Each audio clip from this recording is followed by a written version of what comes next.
Hey kids, here's Mrs. Rones with Objective 8 notes, where we are going to study the square root of 2. This objective gets a little special attention because of a common misconception. The objective is to know that the square root of 2 is irrational. Remember that a square root is a number that when you multiply that number with itself, it gives the number. So let's give an example because that's a little vague. The square root of 36 is 6 because 6 times 6 is 36. The square root of 25 is 5 because 5 times 5 is 25. The square root of 49 is 7 because 7 times 7 is 49. Now what happens is because the idea of a square root is a number times itself, sometimes with the square root of 2, people get confused by thinking that it's a number times 2. So oftentimes people think the square root of 2 is 1, and that's not true. The square root of 2, the square root of 1 is 1. The square root of 2 is different, actually. If we were to plug that into a calculator, not to be a total spoiler with where we're going, the square root of 2 is 1.4142 and blah, blah, blah, blah, blah, right? Okay, so our lesson today is to be able to prove that this is an irrational number, which, to kind of ruin the ending, this number doesn't appear to end. It ends at this point in the calculator, but it would keep going and it doesn't repeat. So by definition, it's an irrational number.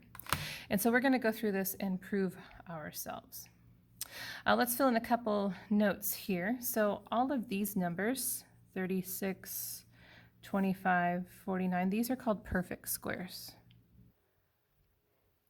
because their square roots are integers. You can use the word trig, they come out perfectly as whole numbers. So 1 times 1 is 1, the square root of 1 is 1, that's a whole number. 2 times 2 is 4, the square root of 4 is 2, and that's a whole number. 3 times 3 is 9, so the square root of 9 is 3, that's a whole number. 4 squared is 16, 25, 36, 49, 8 times 8 is 64, 81, and so forth. And so these are examples of perfect squares. Now all the other ones are not perfect squares.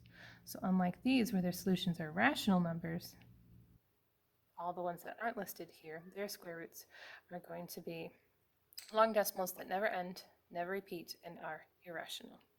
So let's talk about the square root of 2, or we would write it the square root of 2. And we went through a series of estimations where we multiplied the long way, and just to save some time, I have that prepared ahead of time. And so our conversation started this way. We said, what number times itself in decimal form would likely give us 2 or something close to 2? And so we started with 1.5. 1.5 times 1.5 gave us 2.25. So a little bit over 2, so we're a little bit too high. So we adjusted our multiplying 1.5 times 1.5 with 1.4. It's a little bit less. So when we did that, we got 1.4 times 1.4. Ooh, 1.96, that's too low. So we know that the square root of 2 is somewhere between 1.4 and 1.5. Well, right between 1.4 and 1.5 is 1.45. And so we tried that. 1.45 times 1.45, multiply, add. It's a little bit too high. Then we had to think, how much too high? Is it a lot too high? Is it a little too high? And so we just estimated that we should come down, kind of a lot to 1.41. Now, other people might have estimated 1.42 or 3 or 4. This is just what I have prepared.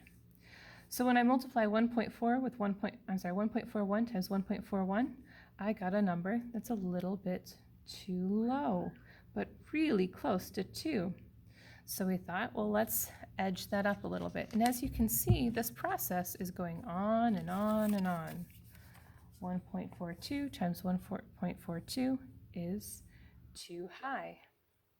And if you compare the two, it's somewhere right in the middle. So from there we tried 1.415, and now I'm working with decimals that are in the tens, hundreds, thousandths place value. So this number is growing, where I started with numbers in the tenths. Now I'm in the tens, hundreds, thousands. Okay, and again, I'm getting numbers really close to 2, increasingly close to 2. As I continue this process of refining my estimation, I get longer numbers, longer decimals, but numbers that are, too high, too low, too high, too low, but never perfect, but always just a little bit closer as we go. So you can see that when we started, we were a lot farther away than where we ended. We're a lot closer to 2. So this could go on forever and ever. No one wants to do that. These are the conclusions that we came up with from this activity. So the process of multiplying more precise decimals with themselves is getting us closer to 2, but never exactly 2. And you can see that as this process went on. So therefore, we can assume that this process would go on forever. Nobody wants to do that. This is why we're very thankful for calculators, even though we're tough enough that we can handle this on our own. So therefore, the square root of 2 is never ending, and it doesn't repeat. That, to me, sounds like the definition of an irrational number, and that's the big idea. The square root of 2 is an irrational number. And we get back to the focus of this whole lesson. Know that the number square root of 2 is irrational. So kind of like in a previous lesson where we thought really hard about the number 0, today was a short and sweet lesson about thinking really hard about the square root of 2. So let's look at the homework. And this is a choose your own adventure. I like to give you guys some choice when I can. There were 3 versions of it. There's a regular version, there is a more difficult version, and there's a most difficult version. Notice that none of them are easy, but some are more difficult than others. And so this, I want to strongly recommend to you that you use your notes, because you'll see, for example, I pulled things directly off of your notes. For example, examples of a blank are examples of perfect squares are these numbers. So they're right there. I also recommend that you use process of elimination. Fill in the blanks that you know, and then come back to the others. Now at the bottom of each of these, there is a word bank. It tells you how many times each of these words are used. So this is the regular one. This is the more difficult one. And then the most difficult one has the most blanks, and it has the most words to put in. Same words, just more of them. And the outcome of these, regardless of which one you do, is the same information, just more blanks. So I hope that's helpful. If it's not, as always, feel free, please, to reach out to me. I'm always happy to help. My email address is d231.rochelle.net. And there you go.